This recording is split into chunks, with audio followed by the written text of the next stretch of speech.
Brought to you by KR Mangalam University. We provide you the platform to turn your dreams into reality. Give wings to your aspirations with KR Mangalam University.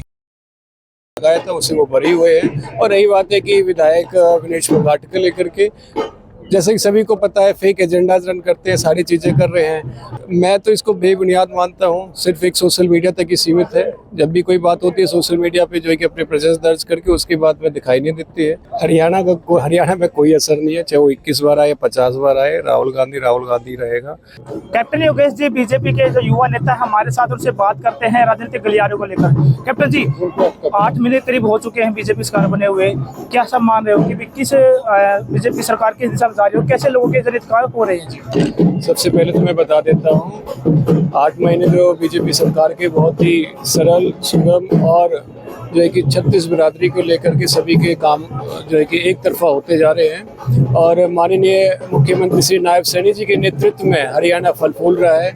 वो सभी वर्गों का पूरा जो है कि मान सम्मान और काम करने में लगे हुए हैं। और सरकार की तरफ से भी बहुत सख्त हिदायत है कि कोई भी जनमानस हो, सभी के काम होने चाहिए, किसी के रुकने नहीं चाहिए।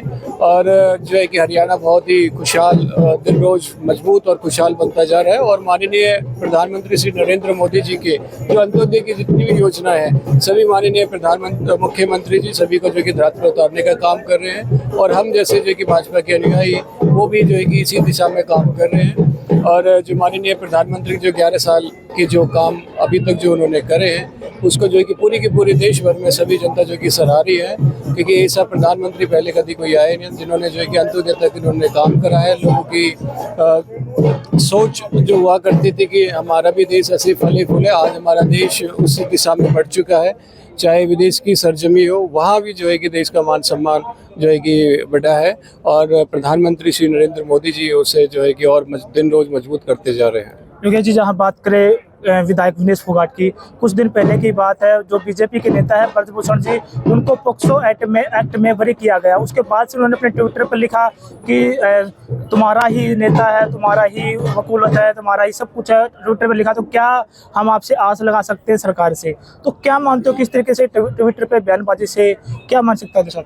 सबसे पहले मैं आपको बता देता हूँ इस मैटर को लेकर के, ये तो हमारे जो है कि कोर्ट का फैसला है। और कोर्ट का फैसला जो है कि दोनों पक्षों को सुन करके जो वाकई में जो धरातल है, जो जिस तरीके की जो चीज़ें हैं, न्यायिक तौर पे फैसला आया है, जिसमें माननीय ब्रजभूषण जी जो है कि जो उनके ऊपर पोक्सो जो झूठा आरोप लगाया था उसे वो भरे हुए हैं। और रही बात है कि विधायक विनेश फोगाट को लेकर के, जैसे कि सभी को पता है, फेक एजेंडाज रन करते हैं, सारी चीज़ें कर रहे हैं। और एजेंडा आपको पता है कि जुलाना के लोग आज भी उनका इंतज़ार कर रहे हैं। और मैं तो इसको बेबुनियाद मानता हूँ, सिर्फ एक सोशल मीडिया तक ही सीमित है। जब भी कोई बात होती है सोशल मीडिया पे जो है कि अपने प्रेजेंस दर्ज करके उसके बाद में दिखाई नहीं देती है। और मैं तो यह कहूँगा कि इन सब चीज़ों को छोड़ करके जुलाना की जो जिम्मेदारी है उन पर ध्यान दें, लोगों की तरफ ध्यान दें, उनके जो है कि काम कराएं, उनके बीच में रहें, उनके सुख दुख में आने जाने का जो है कि रास्ता चुनें। और बाकी का जो काम सरकार का है, जो काम न्यायालय का है, उनके ऊपर छोड़ दें। उनका कहना कि खिलाड़ियों को दबाया जा रहा है, उनकी आवाज़ को आगे नहीं बढ़ने दिया जा रहा। क्या खिलाड़ी में न्याय की उम्मीद रख सकते हैं सरकार से? पहले तो मैं बात यही कहता हूँ, कौन से खिलाड़ी को जो है कि दबाया जा रहा है? सबसे बड़ा एग्जाम्पल तो विनेश फोगाट खुद ही है। अगर उनको दबाया जाता था, जैसे इन्होंने जंतर मंतर पे जो एक प्रोपेगेंडा के जरिए इन्होंने आंदोलन करा, अगर दबाया जाता तो वो ओलंपिक के अंदर 3री बार गए हैं। तो वो पहली बात ये, अगर दबाया गया होता उनको तो ओलंपिक कैसे चले जाते हैं? तो सबसे पहले जो आरोप है यही खंडित होता है। और 3 बार जो है कि भारत सरकार ने जो है खिलाड़ी होने के नाते उनको देश को रिप्रेजेंट करने का मौका दिया है। 3 बार जो कि ओलंपिक के अंदर जो है कि कोई भी मेडल नहीं लेकर के आए हैं। और आज भी जो है कि किसी भी खिलाड़ी को सरकार 1% नहीं दबा रही है, चाहे वो प्रदेश के हमारे माननीय मुख्यमंत्री नायब सैनी जी की सरकार हो, चाहे भारत सरकार हो।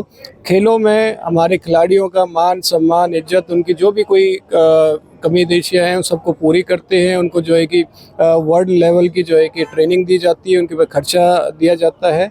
और ऐसा तो 1% कहीं भी नहीं लगा है। आप भी अपनी तरफ से, आप भी पत्रकार बनो, आप भी देख सकते हैं कि कहीं किसी की खिलाड़ी के साथ में कोई अन्याय हुआ हो। क्योंकि जी, अगर बात करें विपक्ष के नेता की, राहुल गांधी अब 2 दिन पहले चंडीगढ़ आए थे और वहाँ पर 18 कांग्रेस के नेताओं की मीटिंग हुई और हाई लेवल की मीटिंग बनी। वहाँ पर कांग्रेस के संगठन को बनाने के लिए चर्चा हुई। तो क्या मानते हैं कि हरियाणा में इसका कितना असर देखते हो आप? हरियाणा में कोई असर नहीं है, चाहे वो 21 बार आए 50 बार आए, राहुल गांधी रहेगा।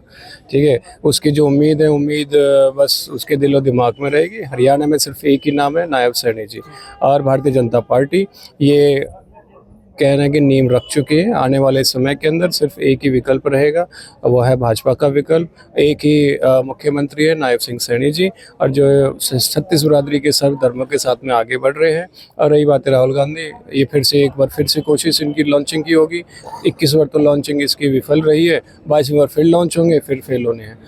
कांग्रेस के सांसद जयप्रकाश जी वो कह रहे हैं कि बीजेपी अब बैकवर्ड चली जाएगी, कांग्रेस का संगठन मजबूत बनेगा, और बीजेपी अपने नेता को नहीं चुन पा रही, वो कांग्रेस पर सवाल उठाते हैं।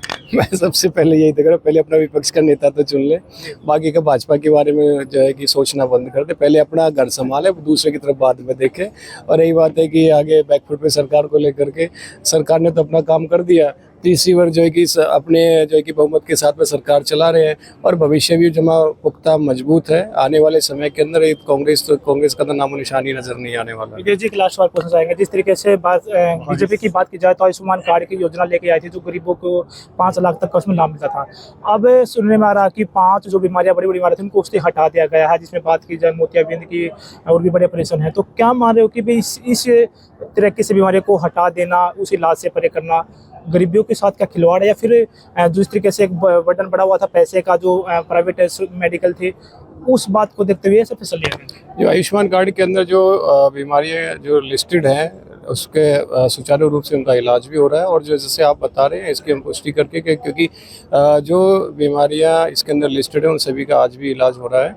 और इन केस अगर जैसे आप कह रहे हैं कि कुछ बड़ी बीमारियां उसमें से हटा दी गई हैं, तो इसको हम आगे भी रखेंगे, अपनी तरफ से भी रखेंगे। पहले मैं खुद पुष्टि करूंगा, उसके बाद में जो है कि आगे जहां बात रखने की वहां संज्ञान में लाया जाएगा और इसको एनलिस्टेड फिर से कराया जाएगा। जुलाना के विकास को लेकर जी क्या आपकी मंशा भी बनी हुई है, और क्या आगे चर्चा यहाँ पर मंत्रियों के सामने भी रख रहे हो, क्या प्रोजेक्ट और लॉन्च होने वाला? जुलाना की अगर मैं बात करूं, आप भी पत्रकार बंधु हो, सारी जगह आप देखते हो कि जुलाना आज जो है कि विकास के जो रथ है उस पर जल चुका है।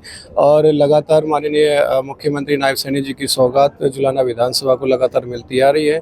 अभी हाल में आपने देखा हुआ कि लगभग 60 करोड़ के काम नायब सिंह सैनी जी ने जुलाना की जो नगर पालिका के अंदर जो सीवरेज और वाटर सप्लाई की जो समस्या थी उसको जड़ से ख़त्म करने के लिए उन्होंने पहले ही कलम से जो है कि इतने हमें मंजूरी दी है।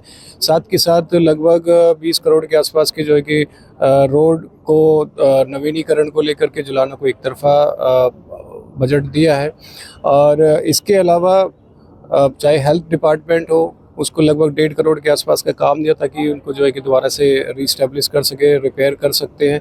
चाहे कोई भी सेक्टर क्यों ना सही, हर जगह जो है कि नायब सैनी जी ने जो है कि एक तरफा जुलाना को अपने कहने के दिल के करीब लेकर के चल रहे हैं। और जब भी मैं उनके पास में कोई भी मांग लेकर के जाता हूँ, बड़े सीरियस नोट पे उस पर काम करते हैं और आगे के लिए जो है कि पुष्टि करते हैं। अभी हाल फिलहाल में जो है कि 18 रोडों को एडिशनल जो है कि माननीय मुख्यमंत्री जी को मैं एक लेटर दे करके आया। उन्होंने अपनी तरफ से आश्वस्त कराया कि इनकी फिजिबिलिटी वगैरह चेक करा करके जो काम करने लायक होंगे रोड के ऊपर उनको हम पुनः जो है कि संज्ञान में लेकर के फिर से हम काम करेंगे। तो माननीय मुख्यमंत्री जी जुलाना को जो है कि अपेक्षित नहीं कर रहे हैं, इनको साथ में आगे लेकर के आगे बढ़ रहे हैं।